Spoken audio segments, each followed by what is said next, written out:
Hello my dear friends, welcome to movie Hunter YouTube channel. So friends, আজকে আমি একটি south Indian movie নিয়ে আলোচনা করব, যেটি হচ্ছে লিও। মুভিটি পরিচালনা করেছেন লোকেশ কানাগরাজ এবং প্রধান চরিত্রে অভিনয় করেছেন বিজয় থালাপতি, সঞ্জয় দত্ত, অর্জুন সারজা, ত্রিশা কৃষ্ণন, গৌতম বাসুদেব মেনন ও আরও অনেকে। কাশ্মীরের পাহাড় ঘেরা ছোট্ট শহর থিওক শহরে ঢাকা রাস্তা, কাঠের ঘর আর নিস্তব্ধ এক জীবন। এখানেই থাকে এক শান্ত স্বভাবের মানুষ, পার্থিবান দাস।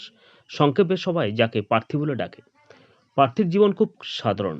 সে চালায় একটি ছোট্ট ক্যাফে, নাম ইয়ালো ক্যাফে। সকালে কফির গন্ধে দোকান ভরে ওঠে, বিকেলে পর্যটকদের ভিড়, আর রাত্রে বাড়ি গিয়ে স্ত্রী সত্যা ও দুঃসন্তান ছেলে সিদ্ধার্থ ও মেয়ে মাথি কে নিয়ে নিরিবিলি সংসার। পার্থির চোখে শান্তির ছায়া, কিন্তু সেই চোখের গভীরে লুকিয়ে আছে এক অজানা অন্ধকার। একদিন ক্যাফেতে ঢুকে পড়ে কয়েকজন দুষ্কৃতকারী। তারা দোকান লুট করতে চায়। সাধারণত এমন পরিস্থিতিতে কেউ ভয় পেয়ে যায়, কিন্তু পার্থির ভিতরে এমন কিছু একটা জেগে ওঠে। মুহূর্তের মধ্যে সে একের পর এক দুষ্কৃতিকারীকে নিষ্ক্রিয় করে দেয়। নির্ভুল আঘাত, দ্রুতগতি, ভয়ঙ্কর দক্ষতা। এই ঘটনার ভিডিও ভাইরাল হয়ে যায়। কাশ্মীরের শান্ত শহরে থেকে ভিডিও পৌঁছে যায় হাজার কিলোমিটার দূরে এক অন্ধকার জগতে। দক্ষিণ ভারতের এক বিশাল অপরাধ সাম্রাজ্যের মাথা থাকে অ্যান্টনি দাস। তার চোখ থমকে যায় সেই ভিডিও দেখে। মুখটা ফ্যাকাশে হয়ে আসে। এ অসম্ভব নয়, সে ফিসফিস করে বলে, ও লিও। অ্যান্টনির পাশে দাঁড়িয়ে তার ভাই হ্যারল্ড দাস, নিষ্ঠুর, নেশাগ্রস্ত আর সম্পূর্ণ বেপরোয়া। তার চোখে জ্বলে ওঠে প্রতিশোধের আগুন।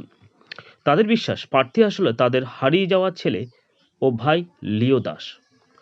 পার্থীর জীবনে অশান্তির শুরু হয়। অচেনা লোক এসে তাকে প্রশ্ন করতে থাকে, ফোনে হুমকি আসে। সত্য বুঝতে পারে তার স্বামী কিছু লুকাচ্ছে। তুমি কে পার্থী?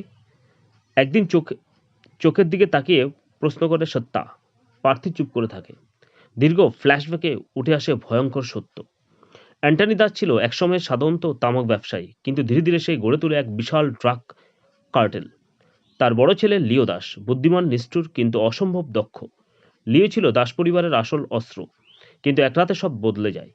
ড্রাগ ফ্যাক্টরিতে পুলিশের অভিযানে আগুন লাগে। সেই আগুনে মারা যায় অ্যান্টনির মেয়ে এলিসা। সে আগুনের মাঝে অদৃশ্য হয়ে যায় লিও।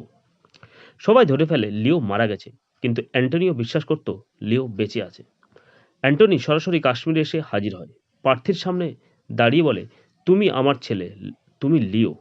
পার্থী অস্বীকার করে, আমি পার্থিবান দাস, একজন সাধারণ মানুষ।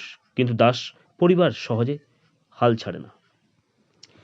হ্যারল্ড দাস কাশ্মীরকে যুদ্ধক্ষেত্রে পরিণত করে। স্কুল বাসে হামলা, বাজারে বিস্ফোরণ, সবকিছুর উদ্দেশ্য একটাই, পার্থীকে বাধ্য করা যাতে সে তার আসল রূপ দেখায়। পার্থী আর পালাতে পারে না। একটা রাতে যখন পার্থীর বাড়িতে হামলা হয়, তখন সে আর নিজেকে আটকে রাখতে পারে না। সে লড়ে নিষ্ঠুরভাবে, পরিকল্পিতভাবে। সেদিন সত্যা বুঝে যায় তার স্বামী সাধারণত মানুষ নয়। পার্থী শেষ পর্যন্ত স্বীকার করে, আমি লিও দাস। আমি পালিয়েছিলাম এই জীবন থেকে। আমি আমার পরিবারকে ছেড়ে এসেছিলাম, কারণ আমি আর খুনি হতে চাইনি। লিও চায় এই যুদ্ধ শেষ করতে। সে সিদ্ধান্ত নেয় দাস সাম্রাজ্য ধ্বংস করতে হবে। সে একা গিয়ে দাঁড়ায় অ্যান্টনির সামনে। বাবা আর ছেলের মুখোমুখি সংঘর্ষ। অ্যান্টনি বলে, তুমি আমার উত্তরাধিকার। লিও বলে, আমি তোমার পাপের ফল হতে চাই না। শেষ লড়াই হয় ড্রাগ ফ্যাক্টরিতে। হ্যারল্ড উন্মাদ হয়ে ওঠে। সে আগুন লাগিয়ে দেয় চারদিকে।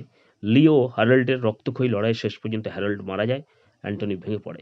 সে নিজের সাম্রাজ্য ধ্বংস হতে দেখে।